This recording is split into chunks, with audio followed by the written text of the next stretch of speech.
for joining us at our Future of Alternatives webinar this afternoon. My name is Amy Benstead and I'll be the moderator for today's session. As a way of introduction, I've been at Preqin for 12 years, initially as a head of hedge fund products and more recently as Preqin's head of data products. I'd like to start with some housekeeping notes. If you have any questions, please feel free to enter them into the chat box on the bottom right-hand side. The panel and I will do our best to answer all questions during this webinar, but if we are not able to, someone from our team will reach out to you personally afterwards. Also, at the end of the webinar, there will be a quick 4-question survey. Please do take a moment to fill this out so we can improve these moving forwards. And finally, I'd like to just highlight that we will be operating under Chatham House rules this afternoon. So, without further ado, let's get started on our panel session today. Today we'll be taking a look into our crystal balls to discuss what the future holds for the world of alternative investments. At Preqin, we've been spending a lot of time thinking about what the future of alternative assets looks like going forwards. We spent a lot of time working on a series of papers, videos and a special report to take a 5-year look into the future of the alternative asset industry. We also released a report back in September where we took our knowledge of the industry over the past 15 years and combine that with extensive surveys and interviews with key participants in the alternative sector to take a 5-year jump into the alternative assets world of 2023. And we make several key predictions regarding AUM, the changing LP and GP dynamics, and the impact of technology on the sector, among several other topics. So this afternoon, I'm joined by 2 leading experts in the world of alternatives, Tony from Pantheon and Simon from Axia, to take a closer look at some of our results that Preqin found in the study and to get their input and insight into the changing world of alternatives going forwards. So before I ask questions, Tony and Simon, can I ask you to briefly introduce yourself to your organizations? It's a pleasure to be here. Thank you for the invitation. Pantheon is a global fund of funds and separate accounts provider with around 43 billion under management, investing in private equity, infrastructure and real assets, and private debt. Invest in primary funds, secondary actions and co-investments, very much globally with a global investor base. Hi, it's Simon Garfield, pleasure to join you. I'm a senior portfolio advisor at Axia, where we support clients helping to build out their alternative investment programs. I primarily focus on clients in EMEA, but we also have teams in New York, in Hong Kong and Tokyo. I've been at Axia for 2.5 years now, was previously head of portfolio management at HSBC Alternative Investments. Thanks, Tony and Simon. As we go through the panel this afternoon, I will be sharing some slides as well. We've already seen me move through a couple already. Within these slides, we'll be showing some of the key results we found from our Future Alternatives report, and the panel and I will be discussing those results as we move through. So starting with the big picture, what is Preqin predicting that alternative assets under management will move towards over the next 5 years? And the big reveal from this slide is that we're pretty bullish in our prediction, and we expect it to expand to around $14 trillion from around just under 9 trillion today. If we dig a little deeper into these results, we're seeing quite a few different trends emerge based on the alternative asset in focus. Private equity, that's expected to be a particular area of growth, and the AUM is expected to outstrip that of hedge funds over the next 5 years. Private debt, an area we've seen particular growth in over the last 5-10 years, where we're seeing assets under management already double in the last 5 years. We expect that to double again by 2023. And we also expect continued strong growth in emerging alternatives such as natural resources or infrastructure. So turning to my panelists, what are your thoughts on these predictions? Where do you think we are right or wrong? And where do you expect the AUM growth to come over the next 5 years? Tony, perhaps I can start with you, with your eyes on the private equity and other private capital markets. So certainly there's been huge growth. It's in particular in private equity, distributions have been outpacing commitments, and people are having to redeploy that capital into new investments. And also the performance of private equity and infrastructure, as well as private debt, which has really come into force after the GFC, are continuing to drive a lot of demand versus other forms of investment, such as listed investments or to some degree even hedge funds. So we certainly expect a growth in the asset class, but we should never forget the denominator effect. If you have a fall in listed exposures, this typically results in a slowing down of private equity allocations. So that's just something to bear in mind. To the extent there was a crisis or a slowdown, it may happen that there will be lower private equity allocations. And Simon, maybe as a specialist more on the private debt and hedge fund side of things, a kind of an area we're predicting slightly different outlook compared to each other. What are you seeing now and what are you expecting going forwards? Yeah, I think it's interesting to see the expectations across the asset classes. And I think when you look at, say, particularly comparing and contrasting what's expected for private equity and hedge fund, there's no real surprise there. Whenever you ask a large group of investors to make their predictions going forward, there's always going to be some element of momentum bias. I think that feeds through to that result. Fund returns happy in the recent past. Private equity, as Tony was just pointing out, has had a very good sort of run recently.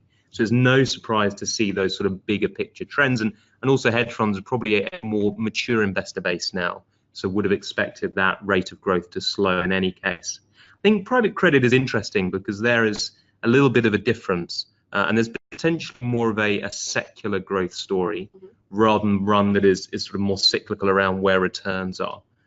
There is still a bank disintermediation story. There are still banks selling assets or providing less capital to certain markets.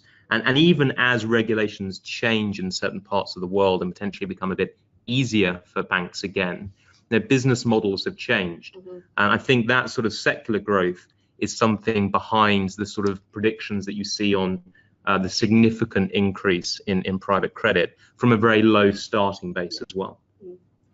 If I may maybe add to that a little bit, a lot of investors have been looking for yields. So infrastructure and private debt have delivered on that promise of yield. Often you find private debt, for example, offering a 3% or so premium over other syndicated loans or even government bonds. So it is also offering a better return profile and diversification within fixed income portfolios. And to touch on a few of those points that you both have raised, if we look at you mentioned momentum bias type for private equity versus hedge funds over the next 5 years, you can see that there's far more investors looking to weight towards private equity than to hedge funds. I think, as you mentioned, Simon, that the softness of the performance has definitely been something which has been really driving a lot of investor decisions, but I completely agree with your point. It's quite a mature investor base. They've been investing in hedge funds for a long time, have built significant portfolios of them. And on average, we see an investor in hedge funds have around 15-20% even invested in that asset class compared to 10% in private equity. So there's still more room to grow, we see, in terms of that side of things. And it's worth saying also the focus then for that portion of the allocation on the hedge fund side is also ever more on its diversification properties. You still see investors use hedge funds in a multitude of different ways. It's a very heterogeneous sort of asset class, even if you can consider it an asset class. But the diversification element and having something that is really delivering a different return from broader equity and credit markets is ever more important for that piece, particularly as it has grown to be a prominent part of investor portfolios. Yeah, no, I couldn't agree more. We definitely see at the moment investors really, there's been a cycle of funds within their portfolios just because they're at their optimum exposure. We see them as a turnover as they redeem and replace to move towards strategies, which helps them in that particular market. We definitely are seeing investors position themselves more defensively. We're in the midst of a big investor survey, and quite unsurprisingly, the number of investors that think we're at the top of the market has grown quite significantly over the last year. So, and are turning to hedge funds for more defensive properties. On the topic of private debt, which you mentioned, and even if regulations change, which allows banks to begin lending again, the expectations we're seeing from our market participants is that private funds will become more important in that side of things and providing credit to markets. And that is as well is expected. The reason why we are expecting it to continue to grow even further, as you said, it's a relatively low base already. So as we've discussed, we are expecting investors to significantly ramp up our allocations over the next 5 years, even if they have already significantly ramped up allocations after the past decade or so. How are you currently seeing investors build and manage portfolios of alternatives, and how do you expect that to change going forwards as these portfolios grow? Simon, perhaps I'll start with you this time. Well, I think there's one answer to this question that tends to sort of focus more towards sort of structural changes and use of managed accounts and things of that nature. I think often in those discussions, the death of the commingled fund is overdone. It's still a very useful vehicle with many economies of scale, that are very useful building blocks for institutions building out portfolios. But it is the case that for larger investors who can, put significant amounts of sums with individual managers, there is now a greater array of structural options available to them, across segregated mandates, funds of one, super feeders, contingent capital vehicles. And there isn't one right answer or one right approach for every institution. These all have pluses and minuses. And it's important to understand what the objectives are for a particular allocation and what the best structure is to be able to meet those objectives. So I think there are sort of many more sort of structural choices that are out there for investors, but there is no one right way. And still that commingled fund, that sort of building block, is very useful for the biggest portion of the LP base. And we actually do have data to support that as well. So you tied in nicely to my next slide, which looks at some of the routes to market that investors are planning to take. So this is a survey we did over the summer. We asked managers and investors whether they see certain structures becoming more or less important over the next 5 years. And we see a bit of a disconnect from what fund managers believe and investors believe, particularly on the pooled and the separate account side of things. I think many managers are gearing up in the expectation that most investors will move towards separate accounts. But when you actually look at the investor side of things, pooled accounts and separate accounts will likely remain as important today as they are in 5 years' time. So having that diverse array of products, because investors are a diverse array of institutions and family offices in and of themselves, I think that's really important as part of the growth over the next 5 years. But Tony, maybe over to you, and kind of how are you seeing investors allocate now and how you expect that to move going forwards? So I think for single product managers, it is unlikely they will be offering a wide variety of products. What we are seeing is increasingly managers offering a multitude of products, private equity fund, large cap fund, small cap fund, credit funds, and the like. And there are investors who like a certain GP and want to allocate capital with that GP. And what we are seeing is increasing sophistication of investors and increasing the investors knowing what they want a manager to provide to them. So I think it's just another feature of a more sophisticated growing market where investors are increasingly know what they want out of the allocation. One of the things we've seen, for example, is co-investments. In most investors are extremely focused on fees, and it has been a good way to lower your all-in fee for investing in the asset class. It also enables LPs to be closer to the GPs in terms of understanding the teams and their due diligence methods, and really enhancing those relationships. So overall, we do see increasing growth in separate accounts, but I agree that the commingled strategies are still alive and well. Yeah, and to that point, as I think this slide shows here as well, that co-investments are an area we do expect investors, as a group, to start putting even more money in than they do already. That fee question is certainly something which continues to persist in the alternative asset sector. So it does all seem very positive for the outlook of the alternative assets industry, but in a fast-moving industry, there will always be winners and losers. And with that in mind, what should managers or GPs need to be doing now as to be part of that growth story? So what should they be thinking of today in order to get some of this growth in assets, which is coming in over the next 5 years? Simon, we discussed, hedge funds have had maybe a particularly difficult few years. How are you seeing maybe managers adapt in that sector, or maybe in the private tech world, and how do you expect them to grow over the next 5 years? Yeah, that's certainly been true when you look in aggregate, or the returns have been sort of pretty dispersed, both across strategies and within strategies. And first and foremost, it's about focusing on what a manager is good at and what they're skilled out to generate returns. Because everything else that you can talk about with regard to structure or transparency or engagement with investors doesn't matter if there is no discernible edge and if there is no discernible true sort of active return that is being generated that is differentiated from the public markets, which can be accessed for increasingly low fees. So that is beta for basis points. To generate returns here has to be what managers focus on first and foremost. Over and above that, it's then about looking at transparency and engagement with investors, the fairness, the fee structures, some of the bespoke capabilities, the structuring capabilities that we just spoke about. But to sort of be part of that sort of growth alternatives story, it's about generating true alternative returns. Nothing else sort of really matters if that piece doesn't work. I think one of the other things is starting to come up in terms of being more prominent is environmental social governance, diversity, higher inclusion of female investment professionals and generally participants in the industry. And many state pension plans and in particular in the Nordics, for example, are starting to pay more attention to these features as a important part of the solution a GP can provide. So I think being forward-looking from a perspective is good. The other one clearly is transparency. I think nowadays continuous reporting, and that is a trend that will continue, we believe.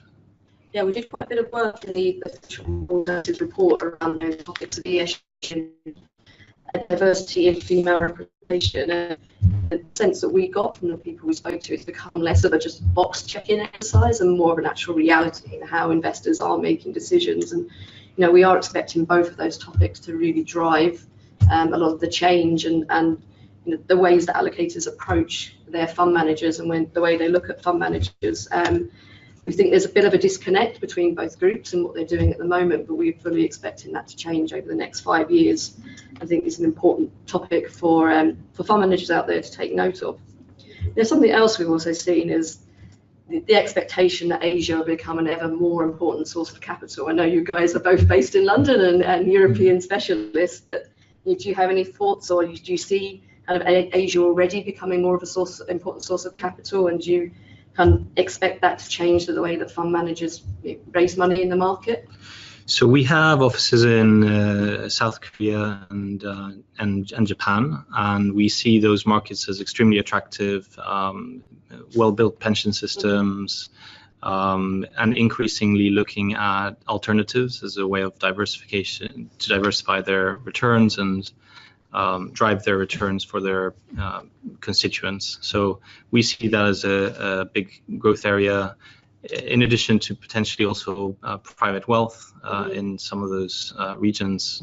It is a growing part of the market, and we expect growth from there as well.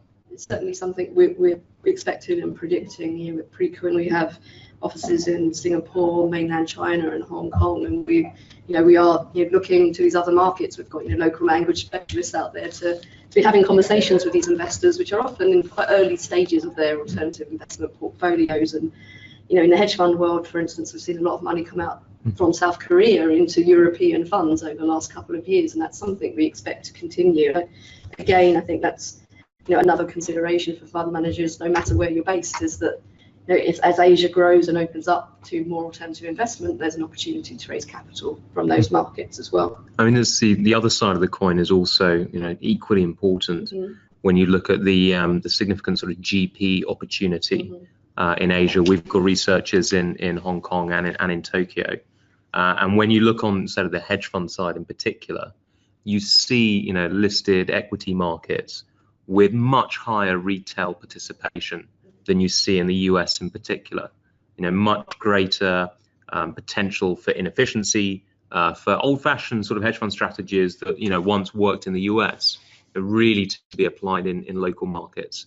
So there's a very significant opportunity on that capital market side for GPs, Mm-hmm. and many more established sort of local GPs too, which also then helps in terms of nurturing that LP base, Yep. who know many of their local managers and then start to look overseas to Europe and the US as well. Yeah, I couldn't agree more. And again, in our report, we delve a bit further into that topic. And in the next 5 years, Asia, in particular, emerging Asia, is very much expected to be a centre of activity when it comes to GPs making their investments, not just on the hedge fund side of things, but on private equity and other asset classes as well. So I'd like to move on to the topic of technology. Obviously, evolution and innovation in technology is driving rapid growth and changes across all industries, and alternatives is not untouched. With continued change expected within the alternative sector in the next 5 years, how do you expect technology to assist a growing alternatives landscape, be that through how investors and GPs construct and monitor portfolios, back office operations, etc.? Perhaps I could start with you, Simon. Yeah, as I say, I mean, technology has always been a big part of the hedge fund landscape. You know, quantitative funds, sort of early adopters of systematic trading strategies. So really, there's not necessarily anything sort of new in that, but maybe what there has been a slight sort of change in is the sort of more uniform adoption of certain approaches across an array of more quantitatively oriented, more fundamentally oriented strategies. You see use of technology in risk management systems, in approaches to trading, signal sort of selection, but certainly idea generation for many of those funds, and that will sort of increase ever more as funds adopt those technologies. So it's always been part of the hedge fund landscape, but I think that sort of uniform adoption by managers is increasingly important. And I think it makes it, it's incumbent then across a group. We've got many sort of researchers, big research team out looking at funds to also be very comfortable with all those different technologies. We've got groups who enjoy coding in their spare time, and that's important because you need to be very close to the managers and understand what they're doing, and also just not get lost in the marketing spin and the narrative that often accompanies sort of many uses of these technologies. Sometimes there is less being done than meets the eye, and you've got to be aware of that too. By message amongst a very complicated marketing spiel. Yeah. So it's a challenge for you, I guess, as well, of keeping up with all the innovation and change in order to be able to understand the changing side of things in the systematic strategies. I mean, Tony, are you seeing how technology is impacting kind of the investors into your funds, but also the GPs that you look at as well? Sure. So I'll answer it slightly differently in that technology within any sector, be it consumer, industrials, or the like, is having to use new technologies to keep up to speed. And so what we're seeing is some GPs using technology, for example, venture capital companies, to find what are the companies that have the highest growth or have highest news flow, to really identify those fast-growing companies before anybody else, as some of these companies are coming from all over Europe or globally.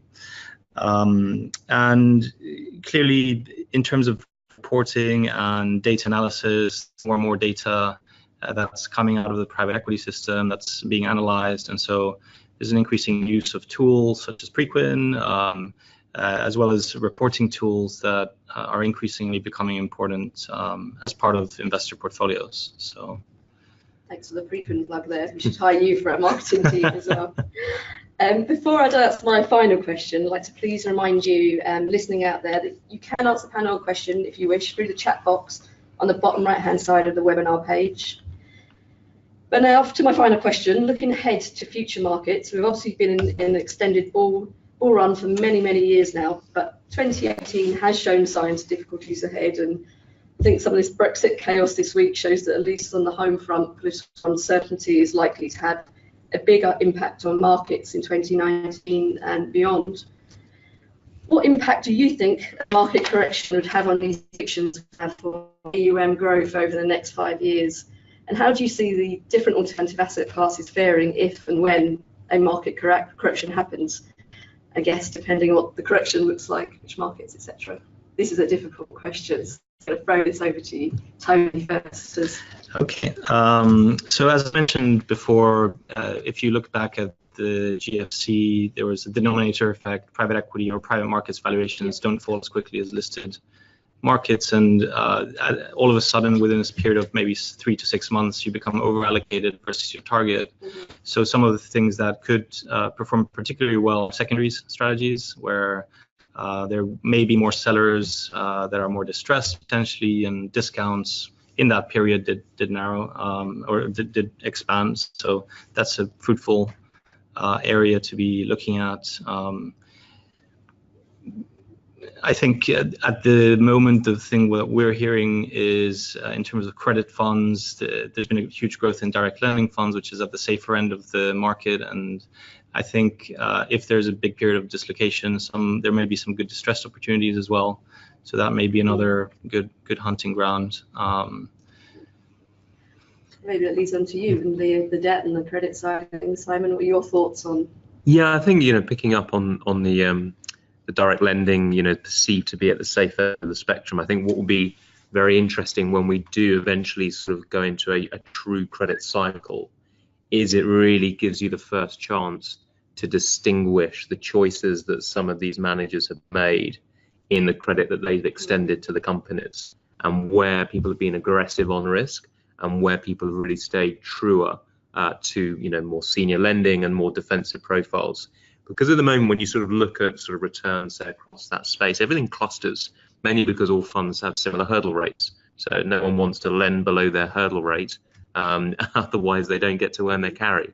But they're doing so with very different levels of aggressiveness over the risk they're taking.